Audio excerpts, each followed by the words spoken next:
Saudi अरब के जेदा में 2 दिन चले आईपीएल के मेगा ऑक्शन में 10 फ्रेंचाइजी ने 639.15 करोड़ रुपए खर्च किए। ऑक्शन में 182 खिलाड़ी बिके, इसमें 62 विदेशी खिलाड़ी हैं। ऋषभ पंत इतिहास के सबसे महंगे खिलाड़ी बने। उन्हें लखनऊ सुपर जायंट्स ने 27 करोड़ रुपए में खरीदा। पंत आईपीएल इतिहास के सबसे महंगे बिकने वाले खिलाड़ी बन गए।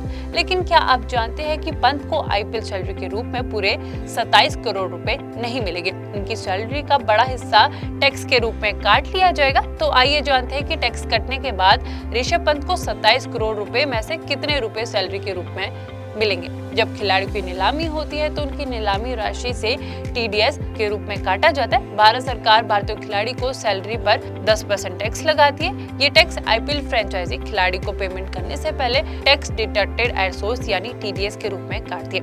वहीं विदेशी खिलाड़ियों की सैलरी पर 20% टैक्स लगाया जाता है। उदाहरण के तौर पर यदि किसी भारतीय खिलाड़ी की सैलरी 10 करोड़ रुपए है तो फ्रेंचाइजी खिलाड़ी को पेमेंट करने से पहले टैक्स के रूप में 1 करोड़ रुपए काट लेगी। वहीं अगर किसी विदेशी खिलाड़ी की सैलरी 10 करोड़ रुपए है तो फ्रेंचाइजी 2 करोड़ रुपए टैक्स के रूप में काट लेगी। काटा गया टीडीएस को खिलाड़ी की ओर से भारत सरकार के पास भेज दिया जाता है। भारतीय खिलाड़ी को आईपीएल टीम में जो पैसे मिलते हैं वे टैक्स इनकम टैक्स एक्ट 1961 के तहत टैक्सेबल है।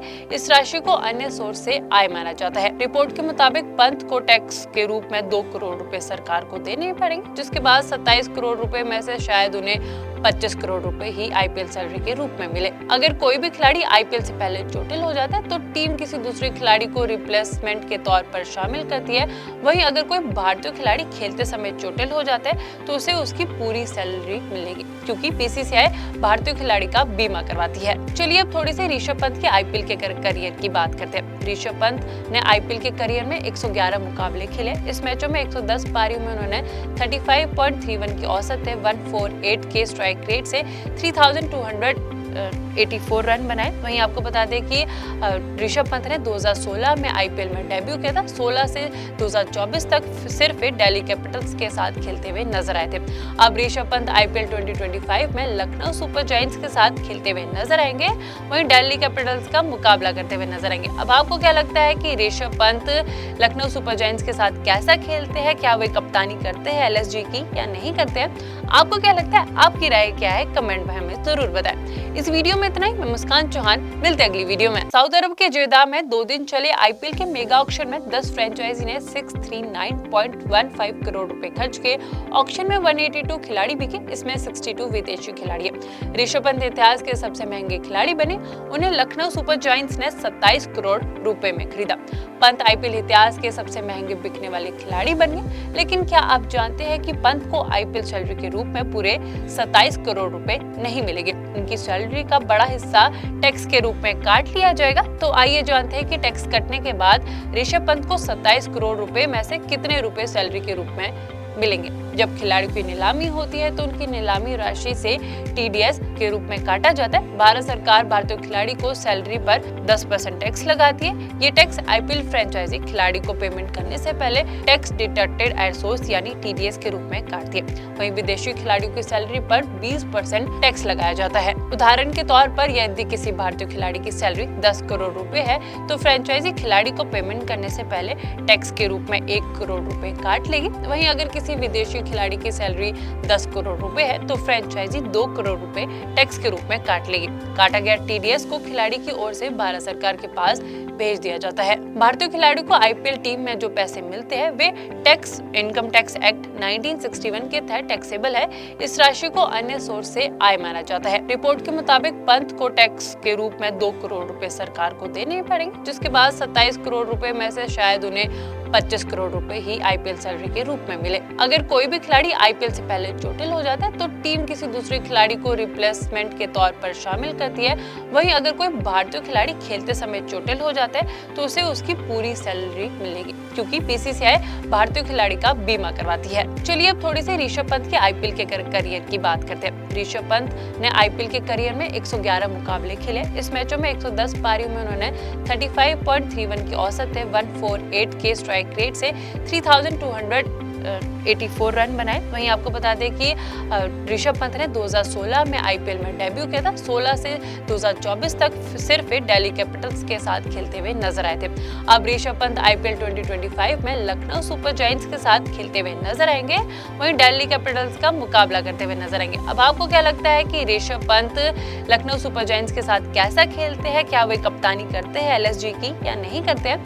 आपको क्या लगता है? आपकी राय क्या है? कमेंट में हमें जरूर बताएं। इस वीडियो में इतना ही। मैं मुस्कान चौहान, मिलते हैं अगली वीडियो में। साउथ अरब के जेद्दाह में 2 दिन चले आईपीएल के मेगा ऑक्शन में 10 फ्रेंचाइजी ने 639.15 करोड़ रुपए खर्च किए। ऑक्शन में 182 खिलाड़ी बिके, इसमें 62 विदेशी खिलाड़ी हैं। ऋषभ पंत इतिहास के सबसे महंगे खिलाड़ी बने। उन्हें लखनऊ सुपर जायंट्स ने 27 करोड़ रुपए में खरीदा। पंत आईपीएल इतिहास के सबसे महंगे बिकने वाले खिलाड़ी बन गए। लेकिन क्या आप जानते हैं कि पंत को आईपीएल सैलरी के रूप में पूरे 27 करोड़ रुपए नहीं मिलेंगे? उनकी सैलरी का बड़ा हिस्सा टैक्स के रूप में काट लिया जाएगा। तो आइए जानते हैं कि टैक्स कटने के बाद ऋषभ पंत को 27 करोड़ रुपए में से कितने रुपए सैलरी के रूप में मिलेंगे। जब खिलाड़ी की नीलामी होती है तो उनकी नीलामी राशि से टीडीएस के रूप में काटा जाता है। भारत सरकार भारतीय खिलाड़ी को सैलरी पर 10% टैक्स लगाती है। ये टैक्स आईपीएल फ्रेंचाइजी खिलाड़ी को पेमेंट करने से पहले टैक्स डिडक्टेड एट सोर्स यानी टीडीएस के रूप में काटती है। वहीं विदेशी खिलाड़ियों की सैलरी पर 20% टैक्स लगाया जाता है। उदाहरण के तौर पर यदि किसी भारतीय खिलाड़ी की सैलरी 10 करोड़ रुपए है तो फ्रेंचाइजी खिलाड़ी को पेमेंट करने से पहले टैक्स के रूप में 1 करोड़ रुपए काट लेगी। वहीं अगर किसी विदेशी खिलाड़ी की सैलरी 10 करोड़ रुपए है तो फ्रेंचाइजी 2 करोड़ रुपए टैक्स के रूप में काट लेगी। काटा गया टीडीएस को खिलाड़ी की ओर से भारत सरकार के पास भेज दिया जाता है। भारतीय खिलाड़ी को आईपीएल टीम में जो पैसे मिलते हैं वे टैक्स इनकम टैक्स एक्ट 1961 के तहत टैक्सेबल है। इस राशि को अन्य सोर्स से आय माना जाता है। रिपोर्ट के मुताबिक पंत को टैक्स के रूप में 2 करोड़ रुपए सरकार को देने पड़ेंगे, जिसके बाद 27 करोड़ रुपए में से शायद उन्हें 25 करोड़ रुपए ही आईपीएल सैलरी के रूप में मिले। अगर कोई भी खिलाड़ी आईपीएल से पहले चोटिल हो जाता है तो टीम किसी दूसरे खिलाड़ी को रिप्लेसमेंट के तौर पर शामिल करती है। वहीं अगर कोई भारतीय खिलाड़ी खेलते समय चोटिल हो जाता है तो उसे उसकी पूरी सैलरी मिलेगी, क्योंकि बीसीसीआई भारतीय खिलाड़ी का बीमा करवाती है। चलिए अब थोड़ी सी ऋषभ पंत के आईपीएल के करियर की बात करते हैं। ऋषभ पंत ने आईपीएल के करियर में 111 मुकाबले खेले। इस मैचों में 110 पारियों में उन्होंने 35.31 की औसत से 148 के स्ट्राइक रेट से 3284 रन बनाए। वहीं आपको बता दें कि ऋषभ पंत ने 2016 में आईपीएल में डेब्यू किया था। 16 से 2024 तक सिर्फ दिल्ली कैपिटल्स के साथ खेलते हुए नजर आए थे। अब ऋषभ पंत आईपीएल 2025 में लखनऊ सुपर जायंट्स के साथ खेलते हुए नजर आएंगे, वहीं दिल्ली कैपिटल्स का मुकाबला करते हुए नजर आएंगे। अब आपको क्या लगता है कि ऋषभ पंत लखनऊ सुपर जायंट्स के साथ कैसा खेलते हैं? क्या वे कप्तानी करते हैं एलएसजी की या नहीं करते हैं? आपको क्या लगता है? आपकी राय क्या है? कमेंट में हमें जरूर बताएं। इस वीडियो में इतना ही। मैं मुस्कान चौहान, मिलते हैं अगली वीडियो में। साउथ अरब के जेद्दाह में 2 दिन चले आईपीएल के मेगा ऑक्शन में 10 फ्रेंचाइजी ने 639.15 करोड़ रुपए खर्च किए। ऑक्शन में 182 खिलाड़ी बिके, इसमें 62 विदेशी खिलाड़ी हैं। ऋषभ पंत इतिहास के सबसे महंगे खिलाड़ी बने। उन्हें लखनऊ सुपर जायंट्स ने 27 करोड़ रुपए में खरीदा। पंत आईपीएल इतिहास के सबसे महंगे बिकने वाले खिलाड़ी बन गए।